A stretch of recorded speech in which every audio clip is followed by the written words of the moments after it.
বিসমিল্লাহির রহমানির রহিম। পরম করুণাময় ও অসীম দয়ালু আল্লাহর নামে শুরু। ওয়ামান আহসানু কাওলান মিম্মান দাআ ইলাল্লাহি ওয়া আমিলা সালিহান ওয়া ক্বালা ইন্নানী মিনাল মুসলিমিন।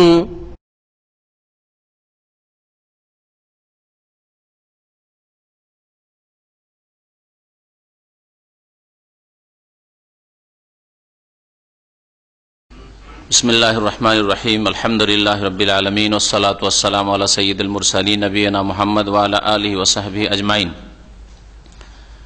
আম্মা বাদ, ফাকাদ ক্বালাল মুআল্লিফু রাহিমাহুল্লাহু তাআলা ওয়া আন আবি হুরায়রা রাদিয়াল্লাহু আনহু ক্বাল ক্বালা রাসূলুল্লাহ সাল্লাল্লাহু আলাইহি ওয়াসাল্লাম ইন্নামা জুইলাল ইমামু লিইউতাম্মা বিহি ফাইযা কাব্বারা ফাকাব্বিরু ওয়া লা তুকাব্বিরু হাত্তা ইউকাব্বির ওয়াইদা রাকা ফারকাউ ওয়ালা তারকাউ হাত্তা ইয়ারকা ওয়াইদা ক্বালা সামিআল্লাহু লিমান হামিদা ফাকুলু আল্লাহুম্মা রাব্বানা ওয়া লাকাল হামদ ওয়াইদা সাজাদা ফাসজুদু ওয়ালা তাসজুদু হাত্তা ইয়াসজুদ ওয়াইদা সাল্লা কায়িমান ফাসাল্লু কিয়ামান ওয়াইদা সাল্লা কায়িদান ফাসাল্লু কুউদান আজমাইন। রাওয়াহু আবু দাউদ ওয়া হাযা লাফযুহু ওয়া আসলুহু ফিস সাহিহাইন।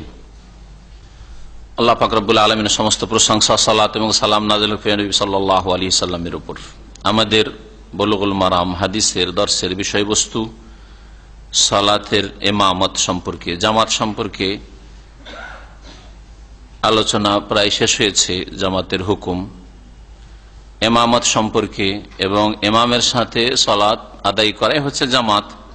সুতরাং সামনে যে হাদিসটা আছে তাতে জামাতের কথাও যেন রয়েছে আর ইমামতির কথাও রয়েছে। ইমামের অবস্থা কেমন হবে আর মুক্তাদির অবস্থা কেমন হবে, ইমামের ইত্তেবা অনুকরণ কেমন করে হবে, এই মর্মে হাদিসটার তরজমা ব্যাখ্যা করা যাক। আর তারপর ইনশাআল্লাহ তাআলা যেসব মাসলা মাসাইলের থেকে ইস্তেমবাত হচ্ছে সেগুলি নিয়ে আলোচনা করব।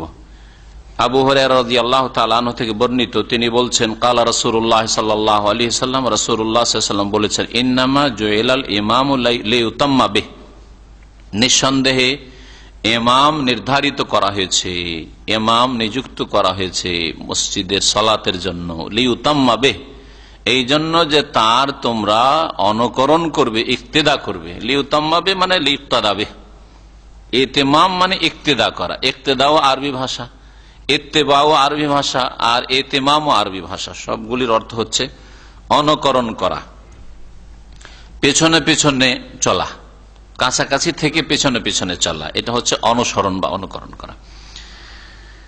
ফাইদা কাব্বারা ফাকাব্বিরু, ইমামের ইক্তেদা করার জন্য, ইমামের অনুসরণের জন্য ইমাম নির্ধারিত করা হয়েছে। এই কথা বলার পরে এর ব্যাখ্যা করেছেন নবী কারীম সাল্লাল্লাহু আলাইহি ওয়াসাল্লাম কিভাবে। ফাইদা কাব্বারা ফাকাব্বিরু, সুতরাং ইমাম যখন তাকবীর বলবে, আল্লাহু আকবার বলবে, তখন তোমরাও আল্লাহু আকবার বলো, যখন বলবে তখন বলো। ওয়ালা তুকাব্বিরু হাত্তা ইউকাব্বির, অতক্ষণ পর্যন্ত তোমরা তাকবীর বলবে না, আল্লাহু আকবার বলবে না, যতক্ষণ পর্যন্ত ইমাম তাকবীর না বলে। ইমামের যতক্ষণ তাকবীর না বলা হয়েছে ততক্ষণ তোমরা তাকবীর বলবে না। তাহলে এতে কি বলা হয়েছে? ইমামের সাথে সাথে বলতে হবে না ইমামের বলা হইলে বলতে হবে? ইমামের বলা শেষ হইলে বলতে হবে, বেশি বিলম্ব করে আবার নাই। যেমন অনেকে ইমামের তাকবীর হয়ে গেছে, তাকবীর হওয়ার পরে ও এখন নাওয়াইতে পড়ছে। অনেক লোককে দেখা যায়। আজকে এক সম্ভবত ইন্ডিয়ান লোক আমার পাশে নামাজ পড়েছে, তাকবীর এর সাথে সম্ভবত তাকবীর হয়ে গেছে, ইমামের সানাও পড়া হয়ে গেছে, ও এখনো তাকবীর দেয়নি, তাকবীর দেয়নি। তো হয় নাওয়াইতে পড়ছে, আর না হইলে ইন্নি ওয়াজহাতু ওয়াজহিয়া পড়ছে বিদাতি তরিকায়, মানে তাকবীরে তাহরিমার আগে ইন্নি ওয়াজহাতু পড়া বিদাত। আর যদি ওইটাই তাকবীরে তাহরিমার পরে পড়তো তাহলে সুন্নাত।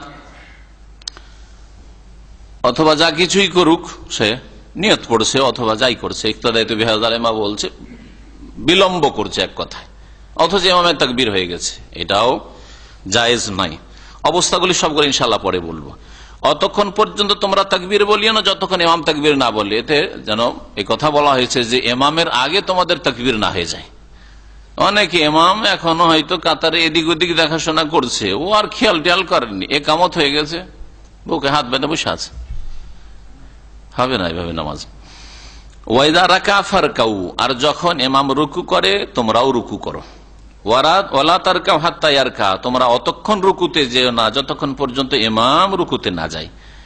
ওয়াইদা ক্বালা সামিআল্লাহু লিমান হামিদা ফাকুলু আল্লাহুম্মা রাব্বানা লাকাল হামদ, আর যখন ইমাম বলবেন সামিআল্লাহু লিমান হামিদা, আল্লাহ পাক শুনলেন বা শুনছেন ওই ব্যক্তির কথা যে তার প্রশংসা করে, প্রশংসাকারীর কথা বা প্রশংসা আল্লাহ পাক শুনছেন, শুনলেন। সানায় প্রশংসা করলেন, সূরা ফাতিহা প্রশংসা করলেন, অথবা যে কোনো সময় আল্লাহ পাকের যে কেউ প্রশংসা করে, যে প্রশংসা করে তার কথা আল্লাহ পাক শোনেন। সুতরাং কাউকে জানাবার প্রয়োজন করেন, আল্লাহ পাকের প্রশংসা করছেন, আল্লাহ পাক আপনাকে এর প্রতিদান দেবেন, আল্লাহ জানলেই যথেষ্ট।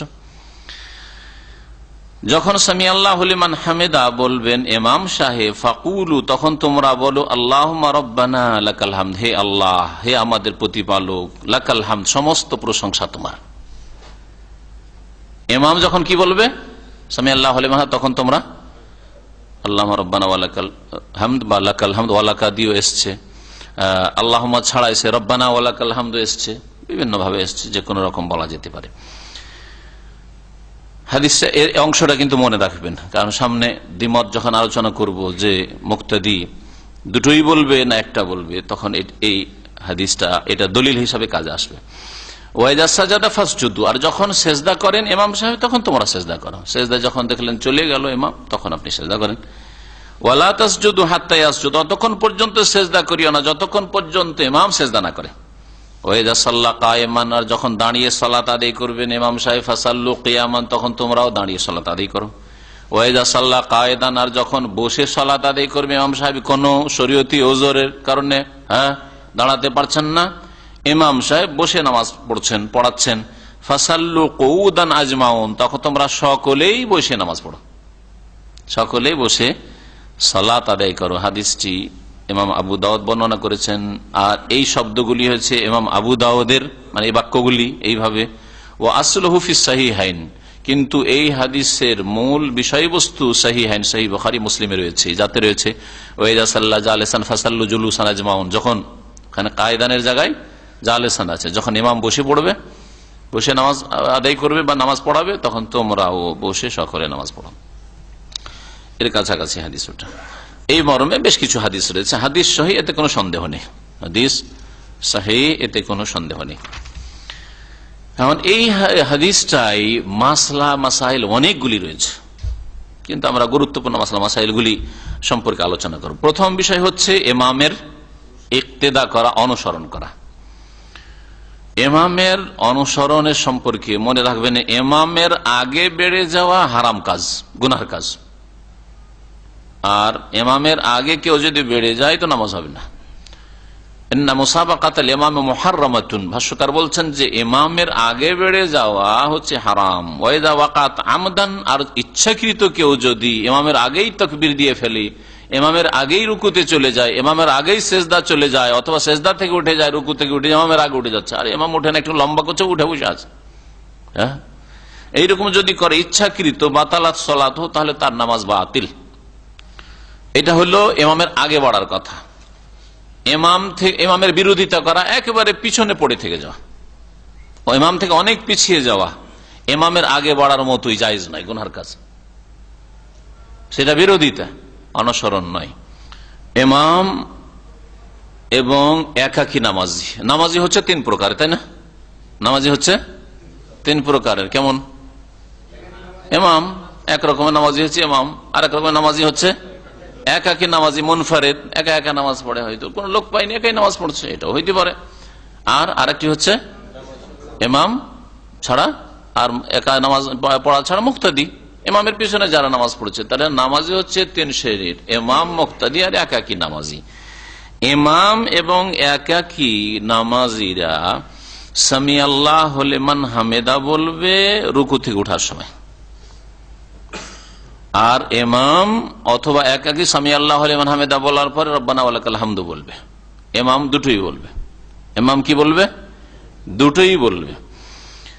আর মুক্তাদি ওয়া আন্না যালিকা লা ইউশরা ফি হাক্কিল মামুম, এই হাদিস থেকে প্রমাণিত হয় যে মুক্তাদি সামি আল্লাহু লিমান হামিদা বলবে না, কারণ নবী সাল্লাল্লাহু আলাইহি ওয়াসাল্লাম বলছে ইযা ক্বালাল ইমাম, ইমাম যখন সামি আল্লাহু লিমান হামিদা বলে তখন তোমরা কি বলো?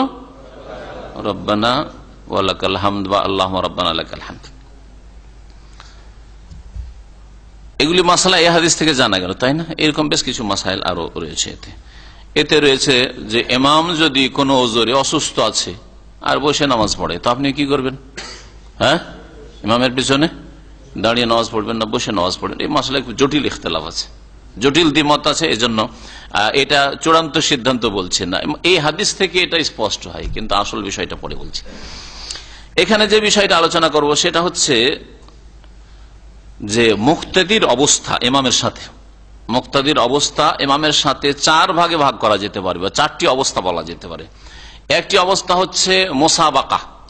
মুসাবাকা মানে আগে বেড়ে যাওয়া, আগে বেড়ে যাওয়ার হুকুম বললাম। আগে যদি কেউ ইচ্ছা করে বেড়ে যায় তাহলে নামাজ হবে না, আর যদি অনিচ্ছাকৃত বেড়ে যায় তাহলে ফিরে আসবে। ধরেন আগে রুকু থেকে মাথা উঠিয়ে নিয়েছে, ইমাম উঠেনি, আগে সিজদা থেকে উঠে গেছে অথবা সিজদা দিয়ে চলে গেছে, বুঝতে পেরেছে যে না ইমাম তো এখনো যায়নি, তাহলে ফিরে আসবে। আবার ইমামের আগে বাড়া জায়েজ নয়, এবং এই ক্ষেত্রে সঠিক মত হচ্ছে যে ইচ্ছা করে কেউ যদি এইরকম করে তাহলে নামাজ বাতিল হয়ে যাবে। যদি তাকবীরে তাহরিমাতে আগেই শুরু করে দিয়ে থাকে, এইদিকে ইমাম তাকবীর দেয় না, তাকবীর দিয়ে বসে আছে শুরুতেই, তাই নামাজই শুরু হয়নি ইমাম সাহেবের, আর মুক্তাদি নামাজ শুরু করে বসে আছে, তো উলামায়ে কেরাম বলছেন যে নামাজ হবেই না, কারণ এখন তো নামাজ শুরু হয়নি আর আপনি নামাজ শুরু করে দিয়েছেন, তাহলে আগেই শুরু করে দিয়েছেন, নামাজই হবে না। নামাজ আবার নতুন করে তাকবীরে তাহরিমা আপনার শুরু করুন। দ্বিতীয় অবস্থা হচ্ছে মুওয়াফাকা। প্রথমটা বললাম মুসাবাকা, আরবি নামগুলি বলি, মনে রাখার চেষ্টা করবেন আর তার অর্থ করে দিচ্ছি। প্রথমটা কি বললাম? মুসাবাকা মানে আগে বেড়ে যাওয়া, প্রতিযোগিতা যেন করেছে ইমামের সাথে যে আমি তো আপনার আগে যেতে পারি কিনা দেখি। মুসাবাকা এই যেন কম্পিটিশন কে আজকাল মুসাবাকা বলা যায়, ইমামের আগে বেড়ে যাওয়া। আর মুওয়াফাকা মানে ইমামের সাথে সাথে চলা, ইমামের সাথে যেমনই ইমাম তাকবীর আপনি সাথে সাথে, একটু লেট না, যেমনই আল্লাহু আকবার শুরু আপনি আল্লাহু আকবার, হ্যাঁ, রুকুতে যেমনই যা সাথে সাথে রুকুতে, রুকু থেকে যেমনই উঠতে রয়েছে সাথে সাথে আপনি রুকু থেকে উঠছেন, এটা মুওয়াফাকা। হ্যাঁ, এটা কেমন? ঠিক না, সুন্নতের খিলাফ, এটাও ঠিক না। মুওয়াফাকা সম্পর্কে উলামায়ে কেরামরা ফুকাহারা বলেছেন হাযা মাকরুহুন, এটা অপছন্দনীয়, আপত্তিকর। বাযুম হারাম, অনেকেই এটাকে নাজায়েজ হারাম বলেছেন। অপছন্দনীয়, আপত্তিকর সেটাই নাজায়েজ, আর হারাম শব্দটা একটু আরো শক্ত, যেন অনেকে এটাকে নাজায়েজ বলেছেন যে ইমামের সাথে সাথে চলবেন, ইমামের সাথে সাথে চলবেন। আমার দেশে সালাম ফেরার ক্ষেত্রে এই রোগটা বেশি দেখা যায়। ইমাম সাহেব যেমনই সালাম ফেল, সালাম আলাইকুম রহমতুল্লাহ, পট করে মুক্তা দিয়ে সালাম আলাইকুম রহমতুল্লাহ, সালাম আলাইকুম রহমতুল্লাহ, সালাম আলাইকুম রহমতুল্লাহ।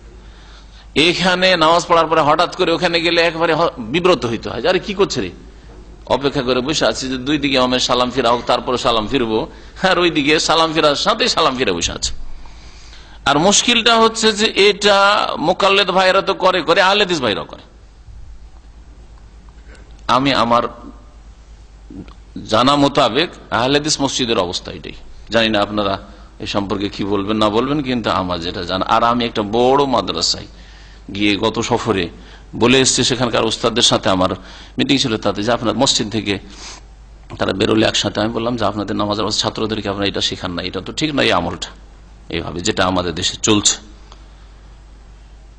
সবাই চুপ, কিন্তু কারণ এটা মুওয়াফাকার সাথে সাথে সালামের সাথে সালাম, আর তারপরে দুটোই সালাম, যেখানে দুটো সালামকে রুকন বলা হয়েছে সঠিক মতে, দুটোই 14টি যে নামাজের রুকন রয়েছে তার মধ্যে একটি হচ্ছে তাসলিমাতাইন, দুটোই সালাম।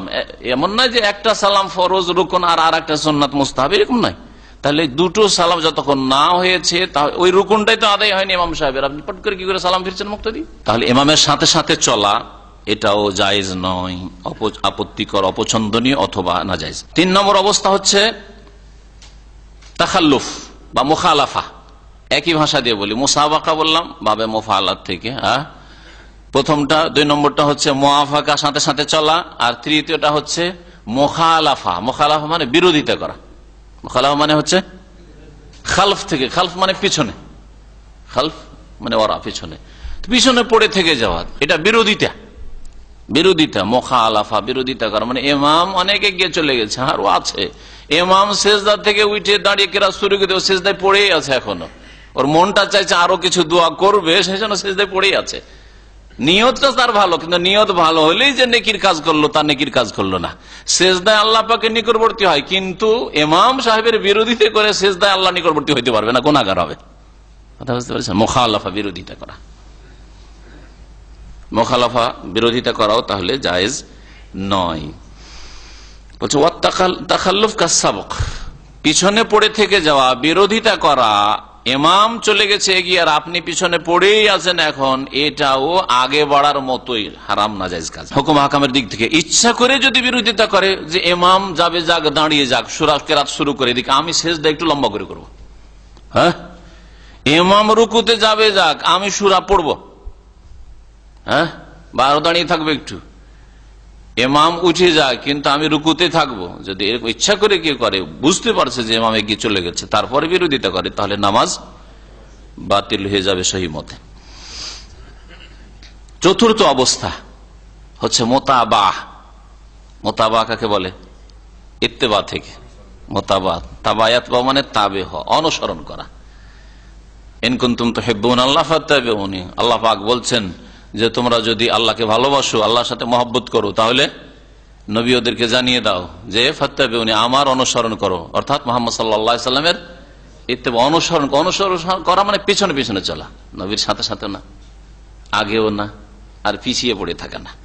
যারা 4 ওয়াক্ত নামাজ পড়ে অথবা জামাতে ফজর পড়তে আসে না, এরা বিরোধিতা করে, মুখালা, পিছনে পড়ে আছে, পিছিয়ে গেছে রাসূলুল্লাহ সাল্লাল্লাহু আলাইহি ওয়াসাল্লাম থেকে, হ্যাঁ। আর যারা শিরক বিদআত করে তারা আগে বেড়ে গেছে, নবী সাল্লাল্লাহু আলাইহি ওয়াসাল্লাম থেকে বেশি বুঝেছে দিন ধর্ম। মুতাবা, অনুসরণের হুকুম করা হয়েছে, নবী সাল্লাল্লাহু আলাইহি ওয়াসাল্লাম যা করেছেন তাই করা। নিজেকে নবী সাল্লাল্লাহু আলাইহি ওয়াসাল্লামের সমান মনে করেন যে তার সাথে সাথে থাকবো, নবী সাল্লাল্লাহু আলাইহি ওয়াসাল্লামের ইত্তেবার কথা আল্লাহ পাক রব্বুল বলেছেন। তো ইত্তেবা থেকে মোতাবা, মোতাবাত কথায় কাজে, নামাজের মধ্যে কিছু বাচনিক ইবাদত রয়েছে আর কিছু রয়েছে দৈহিক ইবাদত, হ্যাঁ।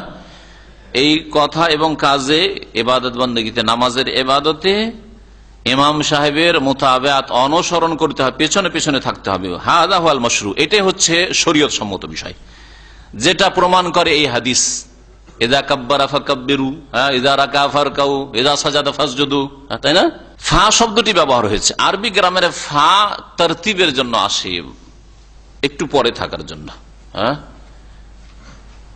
তুমি যদি এইটা করো, ইনতাফাল ফাআফাল, হ্যাঁ, ফা মানে তারপরে আমি করব, ফা সাথে সাথে, তারপরে তারপরে অনুসরণের অর্থ পাওয়া যায় এতে, ফায়ে মানে পরে পরে হচ্ছে।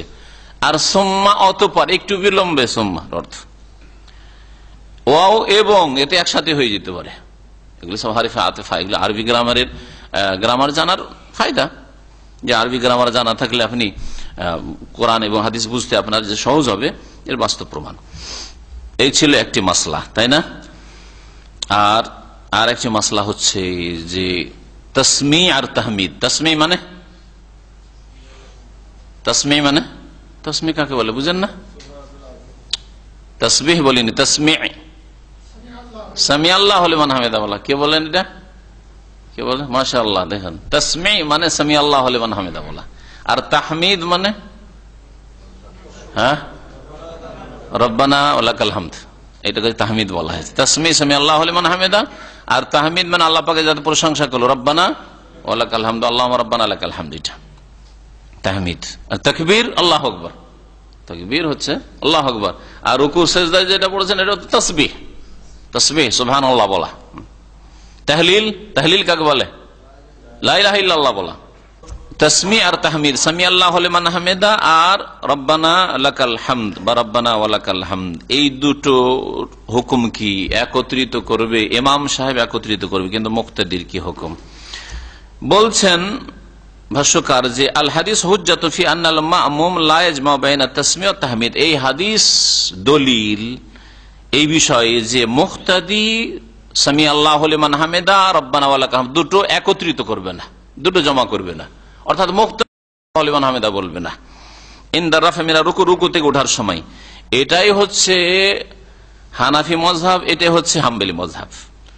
ওয়া ইন্নামাল্লাযী ইয়াজমাউ বাইনাহুমা হুয়াল ইমাম আল মুনফারিদ, যেই ব্যক্তি দুটোকে একত্রিত করবে, মানে সামি আল্লাহু লিমান হামিদাও বলবে, রব্বানা ওয়া লাকাল হামদু বলবে, সে হচ্ছে ইমাম সাহেব, আর না হলে একাকী নামাজি। মুক্তাদি দুটোকে একত্রিত করবে না। বেখিলাফি শাফিঈ, এটা একটা মত হলো, মত বর্ণনা করছি। এখন কোনটা বেশি ঠিক সেটা পরে বলবো আপনাদের। শাফিঈ মযহাবের মতে না, বলছেন না, জমা করবে। ফাইন্নাহুম ইয়ারাউনাল জামআ বাইনাহুমা, বলছে ইমাম যেমন দুটো একত্রিত করবে, একাকী নামাজি যেমন দুটো একত্রিত করবে, তার মুক্তাদিও দুটোই বলবে। এটা হচ্ছে শাফিঈ মযহাবের মত। অর্থাৎ সামি আল্লাহু লিমান হামিদা, রব্বানা ওয়া লাকাল হামদ, ইমাম সাহেব বললেন, মুক্তাদি কি বলবে? সামি আল্লাহু লিমান হামিদা, রব্বানা ওয়া লাকাল হামদ। আচ্ছা, বাস্তবে জিজ্ঞেস করছি আপনাদের, আপনারা করেনটা কি? দুটো জমা করেন না হ্যাঁ একটা বলেন? এমন কেউ আছেন এই মাসলায় যে দুটো জমা করেন মুক্তাদি? অথবা কেউ যদি দলিলের ভিত্তিতে করে, প্রত্যেকের দলিল আছে, দলিলটা বলছি। এক পক্ষের দলিল তো জানতে পারলেন, তাই না? আর এক পক্ষের দলিল সামনে বলছি, ভাষ্যকার উল্লেখ করেছেন, সহিহ মুসলিম আছে। শাফিঈরা বলেছে যে মুক্তাদিও দুটোই বলবে, সামি আল্লাহু লিমান হামিদা, রব্বানা ওয়া লাকাল হামদ। কেন? লিমা ফি মুসলিম, সহিহ মুসলিমের হাদিস নম্বর 476, তাতে রয়েছে আন্নাহু সাল্লাল্লাহু আলাইহি ওয়াসাল্লাম কানা ইযা রাফা, নবী সাল্লাল্লাহু আলাইহি ওয়াসাল্লামের আমল সেখানে দেখানো হয়েছে। নবী সাল্লাল্লাহু আলাইহি ওয়াসাল্লামের বাচনিক হাদিস নেই, কওলি হাদিস নয়, বরং নবী সাল্লাল্লাহু আলাইহি ওয়াসাল্লামের আমল। রাসূলুল্লাহ সাল্লাল্লাহু আলাইহি ওয়াসাল্লাম যখন রুকু থেকে উঠতেন, কালা বলতেন সামি আল্লাহু লিমান হামিদা, আল্লাহুম্মা রব্বানা ওয়া লাকাল হামদ। বলতেন কি? সামি আল্লাহু লিমান হামিদা, আল্লাহুম্মা রব্বানা ওয়া লাকাল হামদ। ওয়া কালা, তিনি বলতেন। এটা পুরোপুরি দলিল হচ্ছে নবী সাল্লাল্লাহু আলাইহি ওয়াসাল্লাম ইমামতি করেছিলেন। তো ইমামের ক্ষেত্রে তো আমরা বলছি যে ইমাম দুটো জমা করবে, ঠিক না? কিন্তু আরেকটা ফাঁক আছে ওদের কাছে, বলছেন নবী সাল্লাল্লাহু আলাইহি ওয়াসাল্লাম বলেছেন, সাল্লু কামা রাআইতুমুনি উসাল্লি, তোমরা আমাকে যেমন নামাজ পড়তে দেখলে তেমন নামাজ পড়ো, আমার মতো সালাত আদায় করো। আর নবী সাল্লাল্লাহু আলাইহি ওয়াসাল্লাম দুটো জমা করেছেন, সুতরাং মুক্তাদিরা দুটোই জমা করবে। দেখলেন? তাহলে দলিলটা হইলো একটু টেনে টুনে হইল, স্পষ্ট দলিল হচ্ছে না, স্পষ্ট দলিল হচ্ছে না। দলিল দুই পক্ষের পেলেন, তাই না? একটা একটা করে। আর এখন বাকি থাকলো কোনটা বেশি ঠিক। আমি কোনটাকে গলত বলবো না, যেখানে ইখতিলাফ রয়েছে আর প্রত্যেকের দলিল সহি রয়েছে, একদিকে জয়ীফ দুর্বল আর আরেকদিকে সহি যদি হইতো তো বলতাম যে ওটা ভুল, এটা সহি। আমার তরিকা এটা, আর এই তরিকাটি আমরা আইম্মায়ে কেরাম, মুহাদ্দিসিনে কেরাম আর আসাতেজা কেরাম থেকে শিখেছি। সংকীর্ণতা আমাদের কাছে নেই যে আমি যেটা করি বা আমরা যেটা করি সেটাই ঠিক আর বাকি অন্যটা ভুল হবে, এমন কথা নেই। যদি দলিল প্রতিপক্ষের কাছে থাকে, যারা বিরোধিতা করেছে, অন্য মত পোষণ করে, তাদের কাছে দলিল থাকার সেটা সহি হয়, হাসান হয়, তাহলে আমি সেটাকে গলত বলবো না, বলবো আমারটা প্রাধান্যযোগ্য, রাজেহ, আর তারটা মরজু, এই কথা বলতে পারি।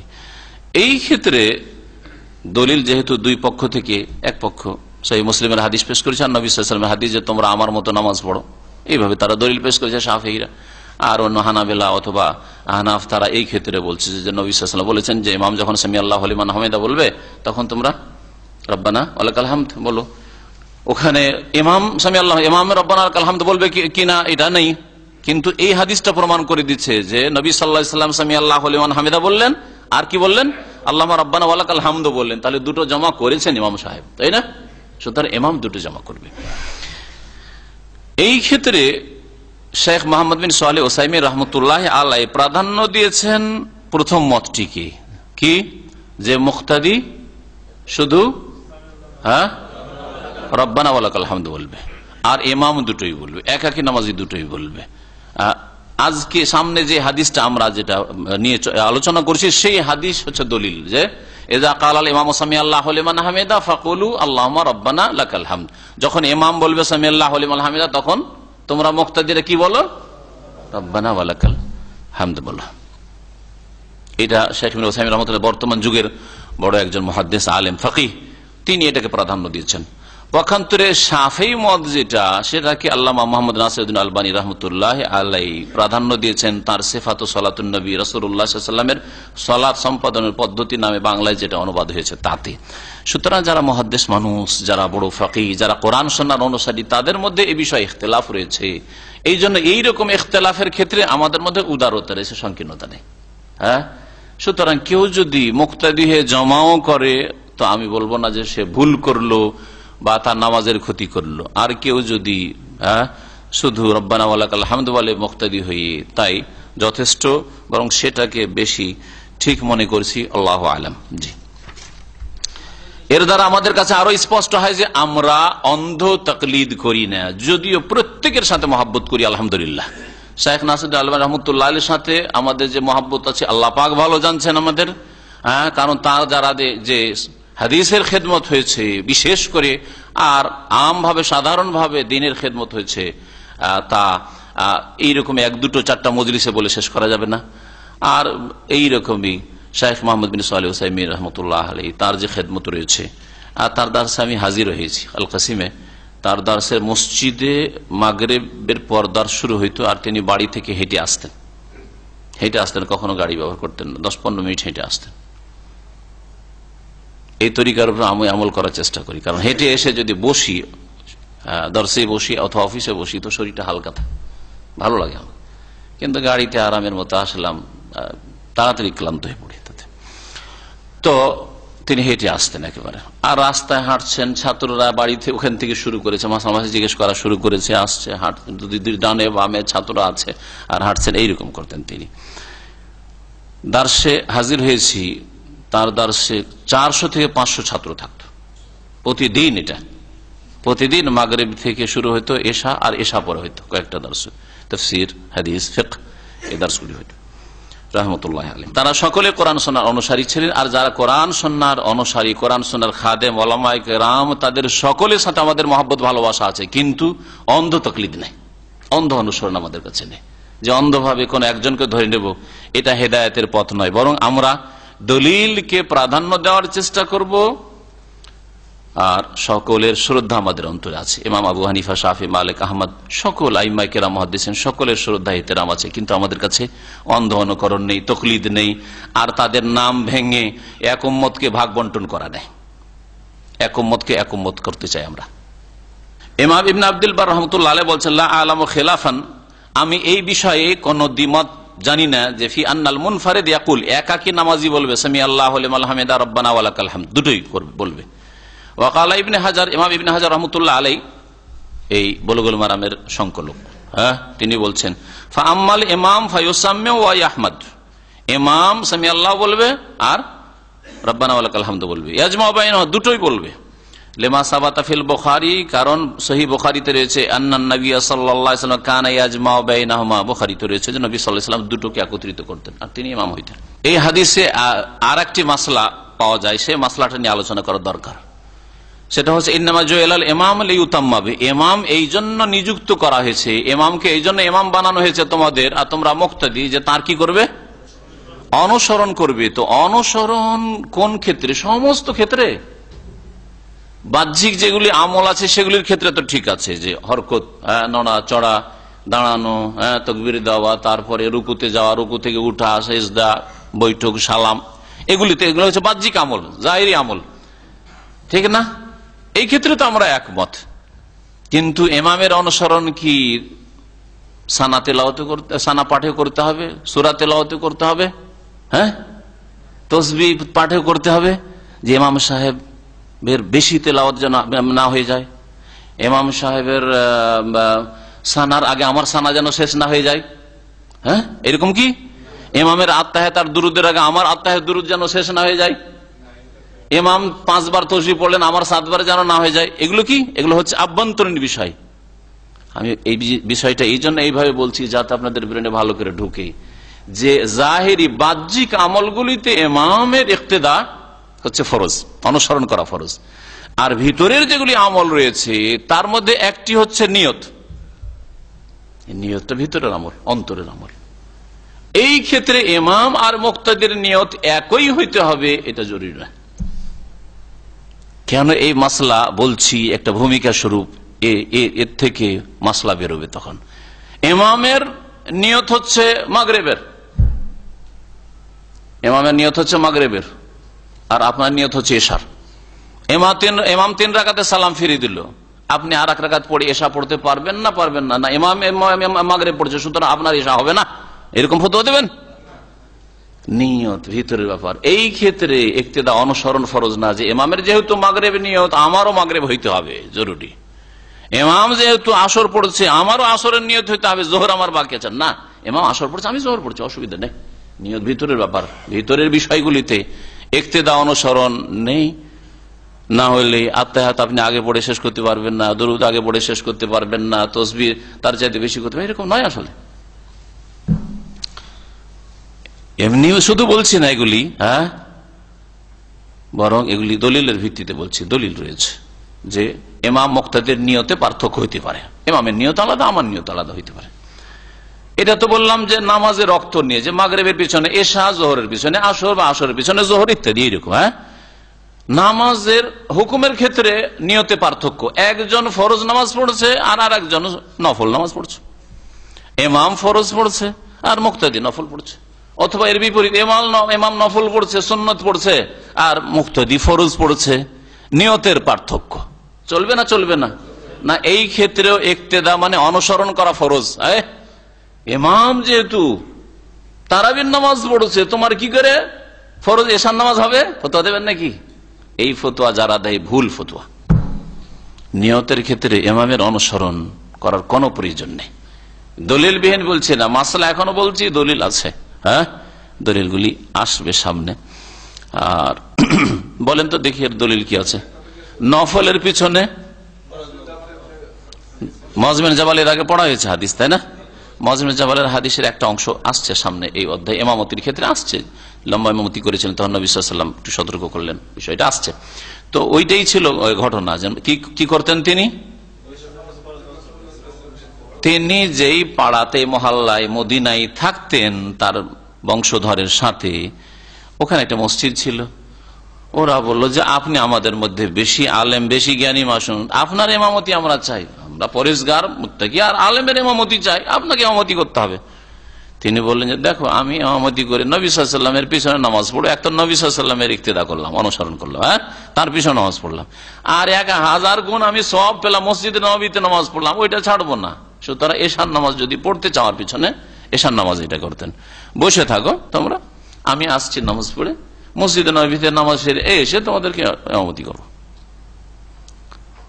আর এটা আমাদের ভালো করে জানা আছে, এর আগের হাদিসটাই, যে লোক দুটি একবার বাড়িতে নামাজ পড়ে চলে এসে, সেজন্য মসজিদের এক কিনারায় বা মসজিদের পাশে বসেছিল, নামাজ পড়ছিল, ওদেরকে কি বলেছেন নবী সাল্লাল্লাহু আলাইহি ওয়াসাল্লাম, যে যদি নামাজ পড়েও নাও, তারপরে আসো, জামাত চলছে, তাহলে কি করো, আবার নামাজে শরিক হয়ে যাও। প্রথম নামাজ কি হবে তোমার? ফরজ, আর এটা কি হয়ে যাবে? দ্বিতীয়টা নফল হবে, দ্বিতীয়টা নফল। তাহলে মুআয ইবনে জাবাল রাদিয়াল্লাহু তাআলা আনহু ফরজ নামাজ নবী সাল্লাল্লাহু আলাইহি ওয়াসাল্লামের পিছনে পড়ে যেতেন, মসজিদ নববীতে 1000 গুণ নেওয়ার জন্য। আর তারপরে মহল্লায় যায় যখন নামাজ পড়াইতেন, ওই নামাজটা কি হইতো? নফল নামাজ হইতো।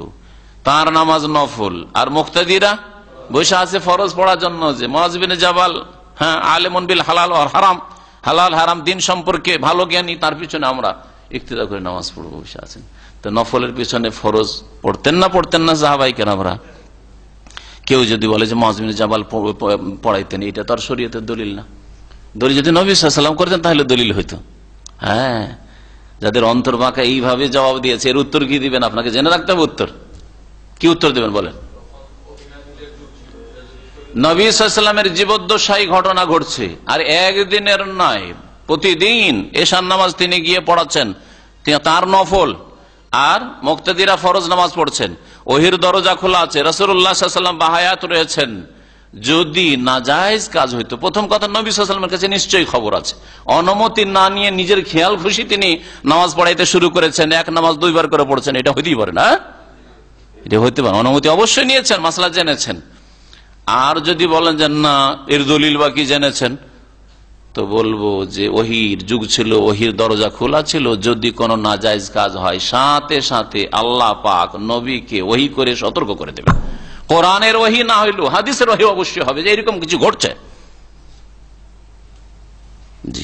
যেখানে রাসূলুল্লাহ সাল্লাল্লাহু আলাইহি ওয়াসাল্লামের ব্যক্তি জীবনের একটা আমল, জুতায় নাপাকি আছে, জুতাটা খুলে ফেলেন আপনি, জিবরাইল ওহী নিয়ে চলে আসছে নামাজের অবস্থায়, তাহলে এতগুলি লোকের নামাজের অবস্থা, নামাজ হবে না বাতিল হবে, নফলের পিছনে ফরজ হবে কি হবে না, একদল ফতোয়া দিচ্ছে আজকে যে নামাজ হবে না, ইক্তেদা বাতিল, তাহলে এই বিষয়ে নামাজ সহি না সহি নাই বাতিল হচ্ছে, এই বিষয়ে ওহী নাযিল হবে না ভুল করলে?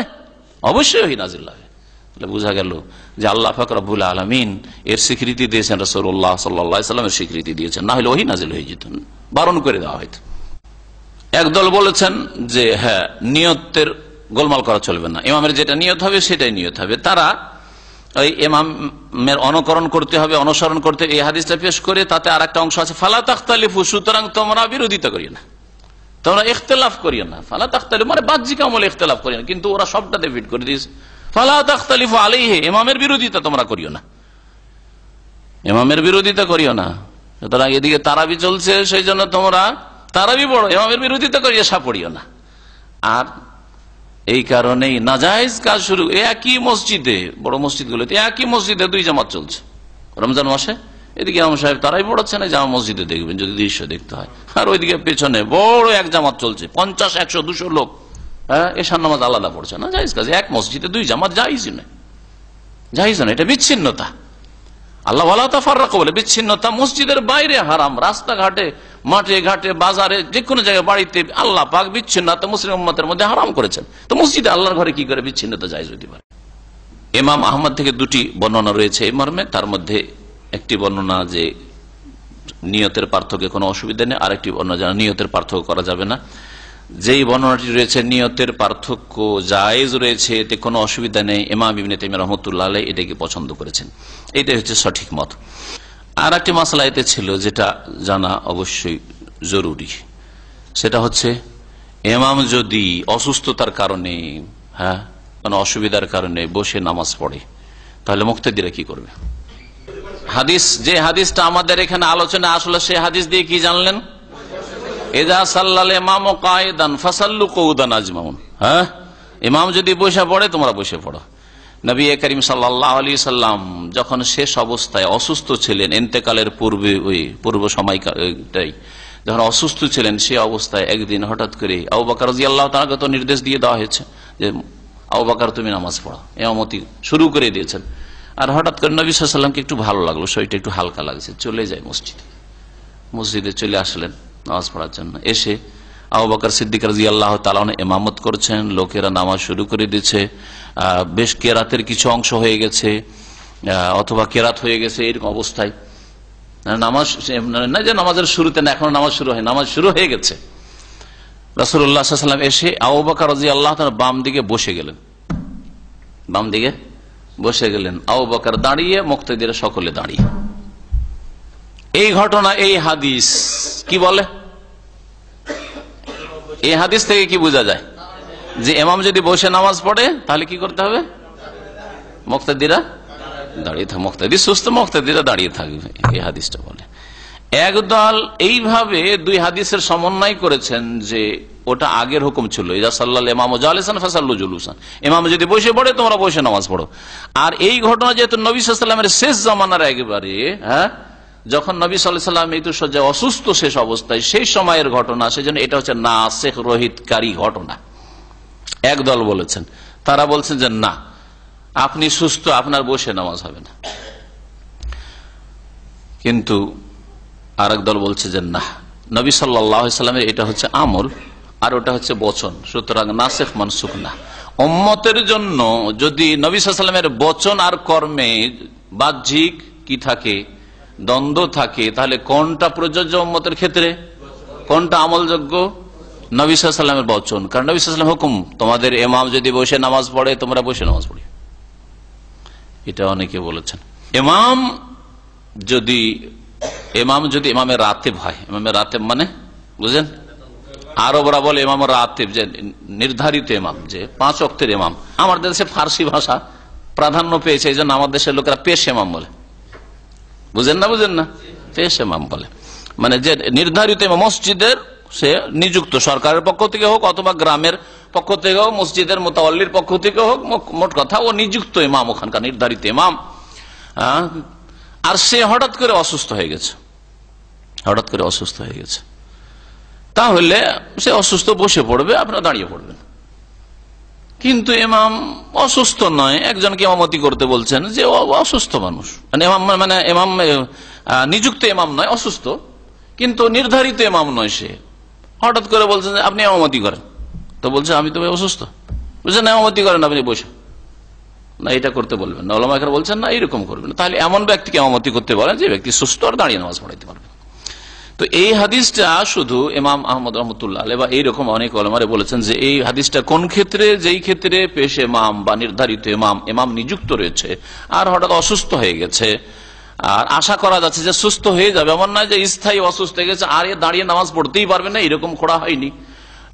হয়তো আজকের দিন অসুস্থ রয়েছে বা দু একদিন অসুস্থ রয়েছে, বসে যদি ইমাম নামাজ পড়ায় তোমরা বসে নামাজ পড়ো। আল্লাহু আ'লাম।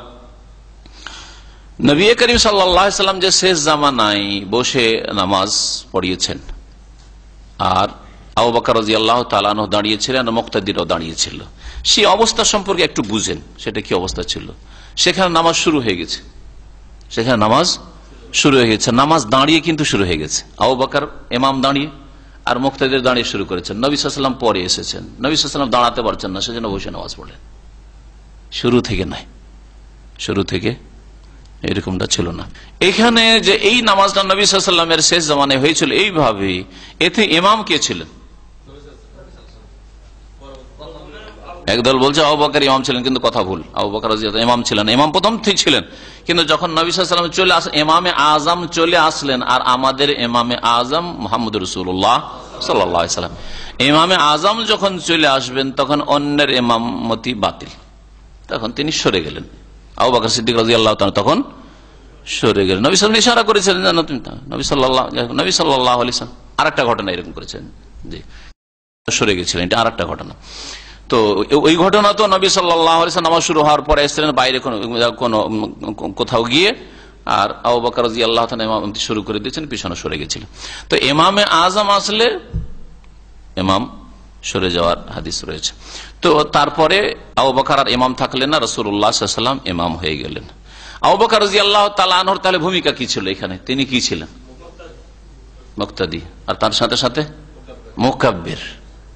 এইটাই তাকবীরের দলিল। যদি মুসল্লি সংখ্যা বেশি থাকে আর আওয়াজ হয়তো স্পষ্ট পৌঁছিবে না, তাহলে একাধিক মানুষ তাকবীর দিতে পারে।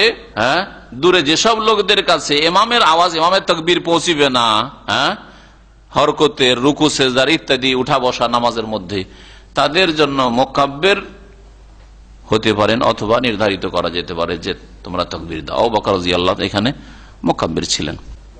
কোনটা? রাসূলুল্লাহ সাল্লাল্লাহু আলাইহি ওয়াসাল্লামের সাথে কোনটা? বসে নামাজ পড়া না, বসে নামাজ পড়া খাস না। তবে আর একটা কথা শুধু বললি, শেষ করিনি। একদল বলছেন যে জায়েজ দুটোই রয়েছে। উত্তম হচ্ছে ইমাম যখন বসে নামাজ পড়াচ্ছে আর এক দু ওয়াক্ত হয়তো তারপরে সুস্থ হয়ে যাবে, তাহলে বসেই নামাজ পড়ে, এটা উত্তম। কিন্তু দাঁড়িয়ে নামাজ পড়া জায়েজ রয়েছে, কারণ নবী সাল্লাল্লাহু আলাইহি ওয়াসাল্লাম পড়িয়েছেন। আর আরেক দল বলছে যে না, ওইটা হচ্ছে আমল, সুতরাং আমাদের জন্য বচনটাই হচ্ছে আমলযোগ্য, আর আমরা যদি ইমাম বসে নামাজ পড়ে তা আমরা বসে নামাজ পড়ো। তবে এটাই সহি, বেশি সহি বলছি।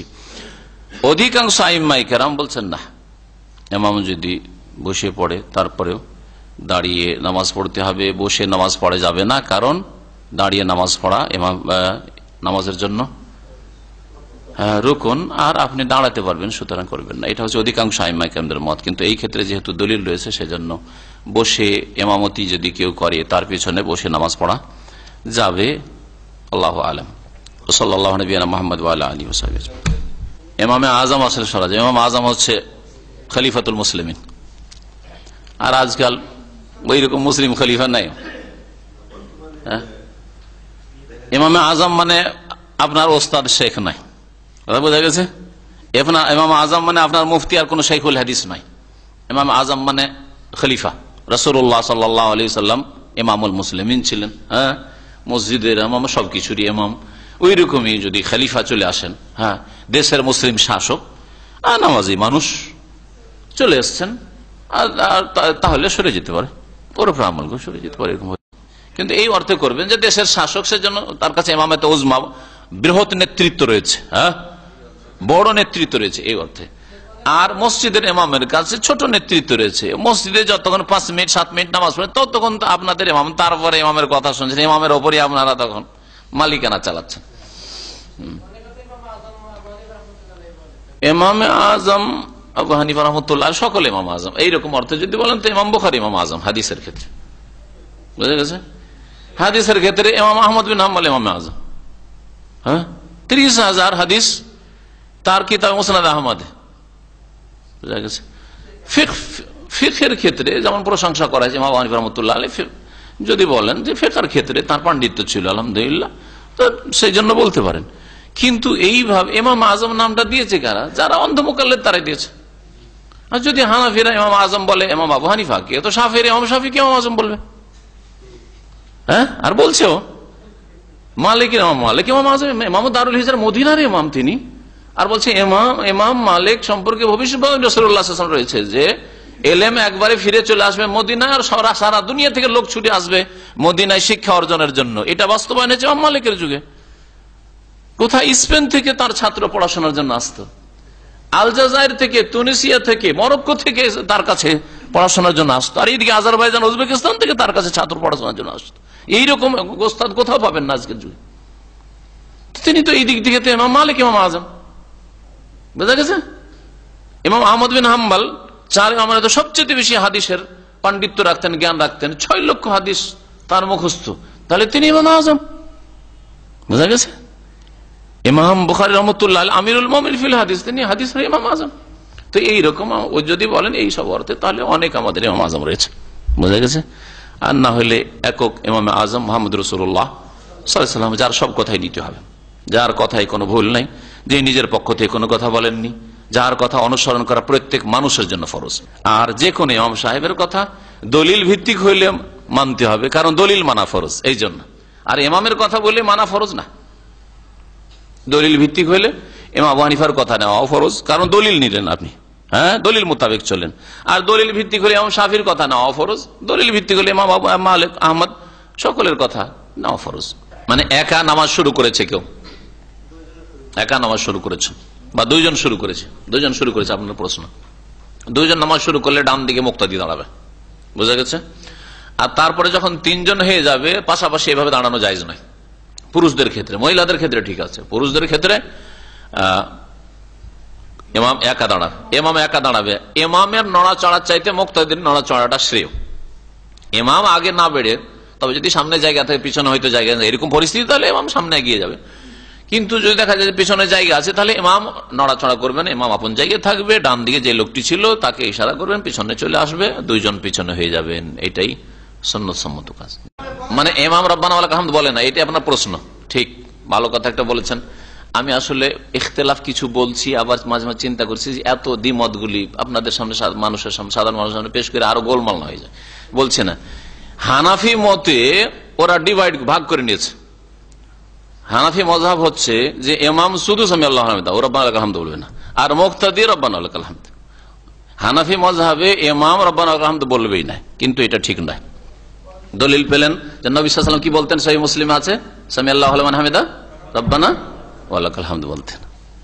তাহলে এটা হাদিস খণ্ডন করে এই মতটি, সেজন্য বলতে চাইনি, কিন্তু প্রশ্ন করলেন সেজন্য বললাম। যাই হোক, জানা হইল।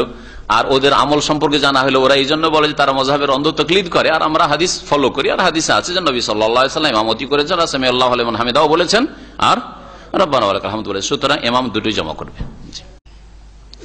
আপনি আপনার নামাজের নিয়ত করবেন, যেটা আপনার আগের নামাজ। এইরকম না যে তরতিবের খেলাফ করবেন। তরতিবের খেলাফ করা অনেক আইম্মায়ে কেরাম বলে এইভাবে নামাজই হয় না, কারণ আল্লাহ যেই সিরিয়ালে ফরজ করেছেন সেই সিরিয়ালে আপনাকে নামাজ আদায় করতে। মাগরিব আগে ফরজের আগে এশা আদায় করবেন, এটা চলবে না, একেবারে নিরুপায় অবস্থায়, বিশেষ কোন অবস্থায় কিছু ওলামারা ফতোয়া দিয়েছেন জায়েজের। তো এই জন্য আপনি মাগরিবের নিয়ত করবেন, বোঝা গেছে। এখন সে ইমাম ওখানকার যদি ধরেন এশা পড়ায়, তাই এশা হয়তো মুকিম ইমাম যদি হয়, বিশেষ করে মুসাফির ইমাম হলে তো সমস্যা নাই, 2 রাকাত পড়ে সালাম ফিরে দিবেন, আর 1 রাকাত আপনি পড়ে নেবেন, ঠিক না? তো সহজ ব্যাপার। কিন্তু মুকিম ইমাম 4-এ উঠে গেল, আপনি পেরেশানিতে পড়ে গেলেন যে আমার তো 3-এ থামতে হইতো, কি করবেন এখন? হ্যাঁ, এই ক্ষেত্রে ওলামারা বলেছেন যে আপনি 3 পড়ে বসে যান, 4-এ উঠে গেলে সব 3 পড়ে বসে যান। বসে যাওয়ার পরে অপেক্ষা করেন যতক্ষণ পর্যন্ত সালাম না ফিরছে। যখন ইমাম বসলো বৈঠকে, সালাম ফিরলে ইমামের সাথে সালাম ফিরেন, এটা সবচাইতে ভালো। এটা সলাতুল খৌফ, ভয়ের নামাজের উপর কিয়াস করা হয়েছে। সলাতুল খৌফে নবী সাল্লাল্লাহু আলাইহি ওয়াসাল্লাম একদলকে নামাজ পড়িয়ে দিতেন কিছু অংশ, তারপরে তারা বসে থাকতো, সালাম ফিরতো না, হ্যাঁ, বা দাঁড়িয়ে থাকতো, হ্যাঁ, এর দুশ্মনের সামনে দাঁড়িয়ে থাকতো, আর এক দলকে 2 রাকাত নামাজ পড়িয়ে তারা 2 দলকে নিয়ে একসাথে সালাম ফিরতেন। 2 রাকাত নামাজ পড়ে একটা দল বসে থাকতো, শত্রুর সামনে যে কোন রকম কিছু হলে প্রস্তুত হয়ে থাকি, হ্যাঁ, আর এক দলকে নামাজ পড়াইতেন। এইটার উপরে এই মাসলাকে কিয়াস করা হয়েছে, কথা বুঝতে পেরেছেন? তো যাই হোক, যেটা বলছিলাম যে আপনি বসে যাবেন যদি এইরকম পরিস্থিতি হয়। আর যদি দেখা গেল যেন মাগরিবি হচ্ছে, 3 রাকাত পড়লো, তো সাথে সালাম ফিরলেন। কিছু লোককে দেখি আমি এখানে, অনেক আরবদেরকে দেখি পেট্রোল পাম্পগুলিতে, ও 3 রাকাত যেমন পড়া হইলো, ইমাম উঠে গেল যখন 4 রাকাত, ও সালাম ফিরে টান দিয়ে চলে গেল। এটা ঠিক মনে হয় না, যদিও আল্লাহু আলাম। আপনার তো শেষ বৈঠকে যে কোনো দোয়া করা যায়, তো দোয়ার তো সুযোগ, এটা দোয়ার ক্ষেত্র, বরং এটা দোয়ার জায়গা। নামাজের মধ্যে 2টো জায়গা হচ্ছে দোয়ার জায়গা, একটা হচ্ছে সেজদায় দোয়া কবুল হয়, আর একটা হচ্ছে তাহিয়াত আর দুরুদ ইব্রাহিমি পড়ার পরে যে কোনো দোয়া করতে পারে। বলে তাখাইয়ার মিনাল মাসআলাতি আজাবাহু ইলাইহি, যে কোনো মাসআলা আল্লাহর কাছে যাচ্ছা, যেটা তার পছন্দ লাগে সে করবে, নবী সাল্লাল্লাহু আলাইহি ওয়াসাল্লাম বলেছেন। হুজুর না বলে নবী সাল্লাল্লাহু আলাইহি ওয়াসাল্লাম বলেন। আমরা অনেক কিছু সংশোধন করছি, তখন এটাও সংশোধন। হুজুর মানে যে হাজির, হ্যাঁ, এই জন্য আরবরা আরবিতে যদি বক্তব্য আমি করি তো আপনাদেরকে বলে আইয়ুহাল হুজুর, হ্যাঁ, আইয়ুহাল হাফলুল করিম, হ্যাঁ, আইয়ুহাল ইখওয়াল মুসলিমুন, আইয়ুহাল হুজুর, উপস্থিতি, সম্মানিত উপস্থিতি, এই অর্থে হচ্ছে আল হুজুরুল কেরাম, সম্মানিত উপস্থিতি, এটা হচ্ছে ওর তরজমা। আর নবী সাল্লাল্লাহু আলাইহি ওয়াসাল্লাম হাজির নন, বরং এটাতে বেরেলভী আকীদা প্রকাশ পাচ্ছে যে নবী হাজির নাজির, হ্যাঁ, মিলাদে হাজির, নবী জলসায় হাজির, ওয়াজ মাহফিলে হাজির। সেই জন্য কিয়াম করে এখন দাঁড়িয়ে যাও, একটা চেয়ার খালি রাখি তো, যে নবী এসে বসবেন, হ্যাঁ, জিন্দা নবী। জি, আল্লাহ পাক হেদায়েত করে। না দাঁড়িয়ে, তিনি দাঁড়িয়ে শুরু করেছেন, দাঁড়িয়ে থাকলেন। আর মুক্তাদিরও দাঁড়িয়ে শুরু করেছে, দাঁড়িয়ে, যেহেতু দাঁড়িয়ে নামাজ শুরু হয়ে গেছে সেজন্য দাঁড়িয়ে থেকেছে তা। জি, আর শুরু থেকে যদি শুরু হয় অসুস্থ ইমামের সাথে, তাহলে বসে ইমাম পড়লে বসে পড়বেন শুরু থেকে।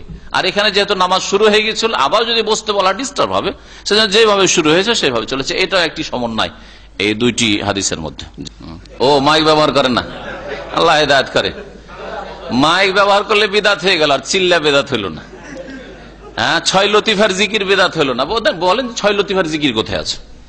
এটা তো খালেস ইবাদত জিকির। আরে মাইক তো ইবাদত না, মাইক হচ্ছে ওয়াসাইল।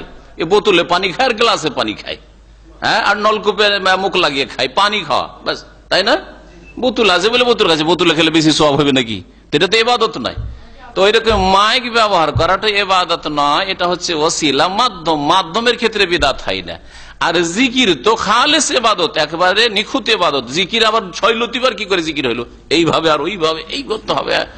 কোথা থেকে পেলেন এটা?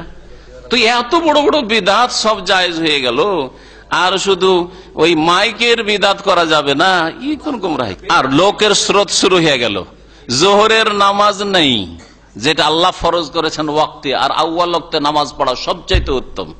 আর এই লোকগুলি কয় ঘন্টা লাগবে ভিড় থেকে পার হইতে? আপনি বলছিলেন 3 থেকে 5 ঘন্টা ভিড় পার হইতে, ভিড়ে ফেসেছিলেন ওই জন্য বলছেন উনি। হ্যাঁ, তাহলে চিন্তা করেন এই লোকগুলি জোহর পড়বে কোথায়? বিদাতি মোনাজাতের জন্য মরিয়া, আর জোহরের ফরজ গেল কোথায়? যেটা ঈমান আর কুফরের মাঝে পার্থক্যকারী, বলেন দেখি। এটা কোন ইজতেমা? নামাজের জন্য আসে না। হ্যাঁ হ্যাঁ, সুবহানাল্লাহ সুবহানাল্লাহ। আল্লাহ পাক এই দোয়া শুনবেন কি? এই দোয়া শুনবেন কি যে এই দোয়া কারীদের ফরজই গায়েব, ফরজের খোঁজ খবর নেই। লা হাওলা ওয়ালা কুওয়াতা ইল্লা বিল্লাহ। আল্লাহ পাক যেন অন্তর খুলে দেন, বুঝার তৌফিক দান করেন। আল্লাহ পাক রব্বানা অন্তরকে যেন আমাদের গোড়া না বানিয়ে দেন। রব্বানা লা তুযিগ কুলুবানা বা'দা ইয হাদাইতানা।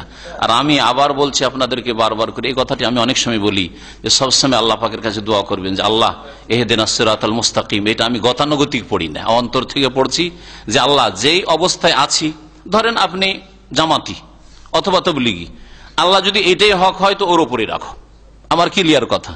আর যদি এটা হক না হয় যার উপর আমি এতদিন ছিলাম বা আছি, অন্য কোথাও হক থাকে, সেই হক পর্যন্ত আমাকে পৌঁছিয়ে দাও, দোয়া করে আল্লাহ পাকের কাছে, দেখেন আল্লাহ হেদায়েত করে কিনা।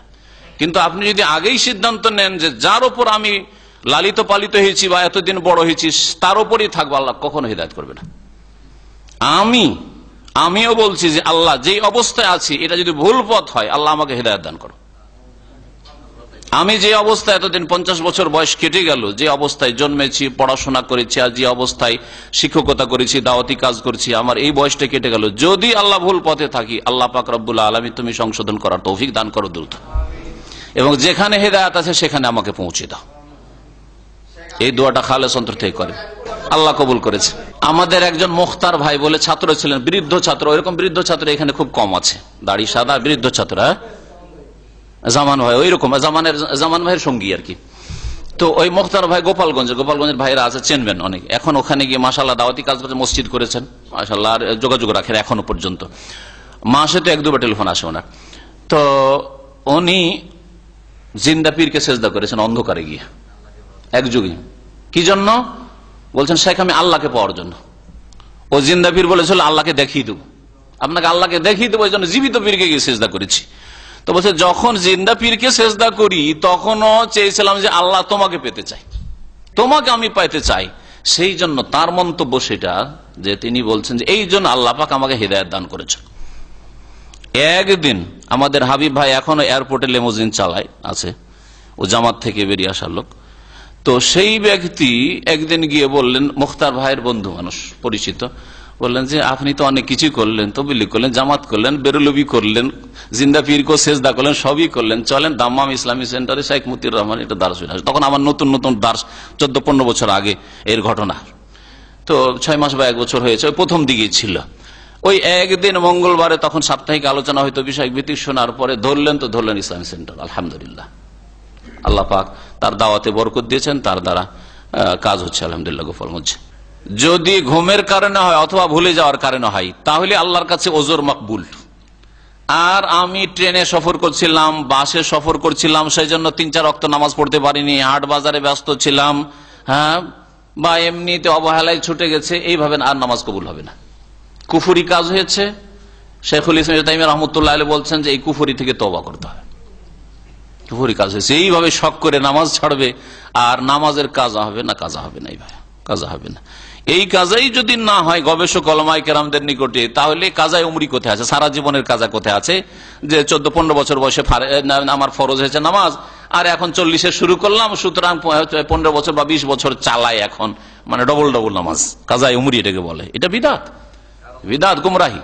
নেকি তো হবে না, গুমরাহি হবে। কাজে ব্যস্ততা ওজর নয়, আল্লাহ পাকের কাছে তওবা করেন। কুফরি কাজ হয়েছে, আল্লাহ পাক যেন কুফরি থেকে উদ্ধার করেন, আর আল্লাহ শুকরিয়া আদায় করেন। যদি এখন নামাজ 5 ওয়াক্ত হেফাজত করতে লেগেছেন, ভালো করে হেফাজত করেন, যেখানে থাকেন নামাজ পড়তে হবে।